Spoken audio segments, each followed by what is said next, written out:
Now we're going to move north of the border. Celtic continued a perfect start to the Scottish Premiership season with a 2-0 victory away at Aberdeen. Result made by better by Rangers' home draw with Dundee, leaving them winless after 2 games for the first time since 1989. After the game, Brendan Rodgers hit back at those who, quote, don't really like him. Yeah, I thought we were excellent. We had real good control and domination of the game. Scored 2 outstanding goals. Could have had more. And then in the moments we had to be strong, we showed strength and power and kept any efforts at goal to a minimum. So yeah, really pleased for the players. Yeah, listen, there'll always be a narrative around. You know, I heard something the other day about 2 years. They don't play good football and don't play that. We've never played that in the last 2 years. So I think there's a number of people that really don't like me here at Celtic. But with me and looking at the team, I'm really happy to see how the players are, the current players that we have.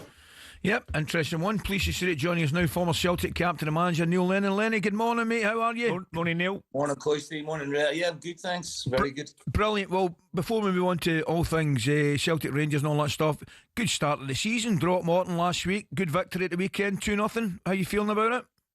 Yeah, loving it. Got a good young squad, Coisty. We played really well on Saturday. The championship up there is a bit like the English one. It's pretty attritional and very competitive. So every win's very welcome. So yeah, I'm delighted with the way we started the season, and yeah, just with the people around the club, it's pretty vibrant at the minute. Neil, is the title over already? Because Ali don't want to admit it. No, I mean it's early days, Ray.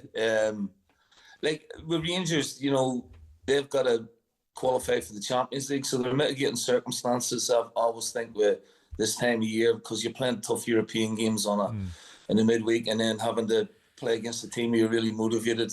You know, I had problems myself as a manager in those sort of spells. So, and then Russell's just in the door, so I mean he still got to put his imprint really on the way he wants to play on the team.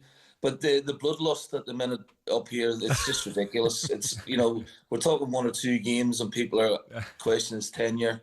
Then you've got on the other side of the city people, you know, criticising Brendan or the style of play when they've made a perfect start to the season. So, look, you just got to be laser focused and try and block out the noise and just not listen to it. That's amazing, man. Nobody knows that place better. It's ridiculous. It's incredible, mate. It's incredible. I mean, I just can't understand it. I'm listening to Brendan there. Do you think that's Neil goes back perhaps because you cannot argue? You can't argue what Brendan's achieved at Celtic and what he does at Celtic. Does it get back to the pettiness of maybe how he left the last time, do you think, with some of the Celtic support?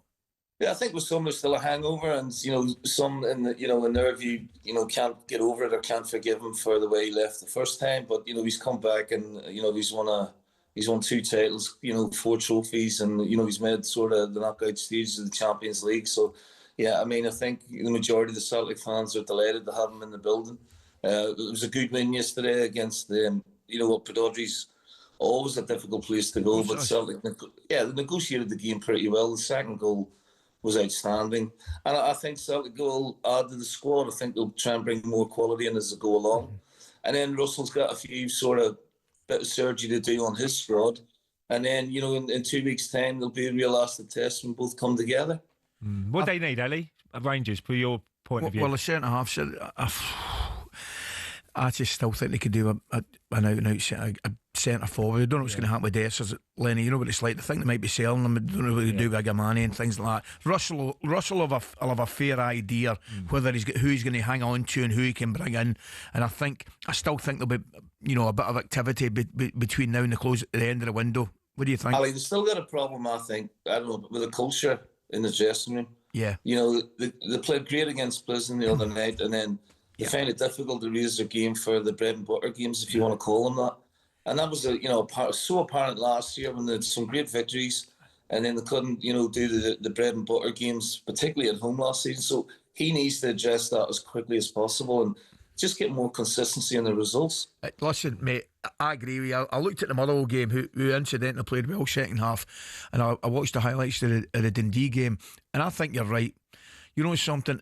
Lenny, it's a mentality thing. It's a mentality issue. You see, at Rangers and Celtic, you can go away and the Tuesday night you could be playing in the San Siro, you could be playing whenever. Up your game. But of equal importance is coming back when you go to Fir Park, you know, when you go to Pittodrie. It's a mental thing as much as anything. See, when I was a player and you're playing against your Man United and you're playing against Ray's team at Arsenal and that great team in the late 90s, subconsciously, Ollie, you got yourself up for it, no problem. And then you go away to Wimbledon the week after and you find it difficult to go again. And that's the difference between the top players and the top teams and your month. But at Rangers and Celtic, it's a given. You just, because teams are coming for you, whether they're not good enough to beat you or not, but they're going to play their very best because they're playing on the big stage in Scotland. And that's what I think Rangers are struggling with at the minute is, you know, they can't get themselves up or they can't beat off the motivation of the other teams. I think that's a fair point of Alan. What about the rest of the league, Lenny? Obviously, Aberdeen, great success winning the cup. You know, the Celtic game, I would be too disappointed in them. They obviously haven't started particularly well. Are you expecting better things from them? I'm looking at Hearts. I'm looking at Derek at Hearts. I think Hearts will do well. I really do. Hibs, fantastic result in Europe over, was it in Belgrade?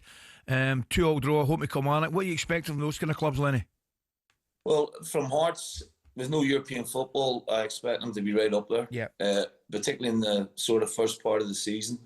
Hibs have been excellent under David Gray since January, so you know they're in a good place. Aberdeen are a worry for me because they have European football and they've made a poor start, so they're going to be playing Thursday, Sunday, you know, in the next few weeks, and I think they're going to find that difficult.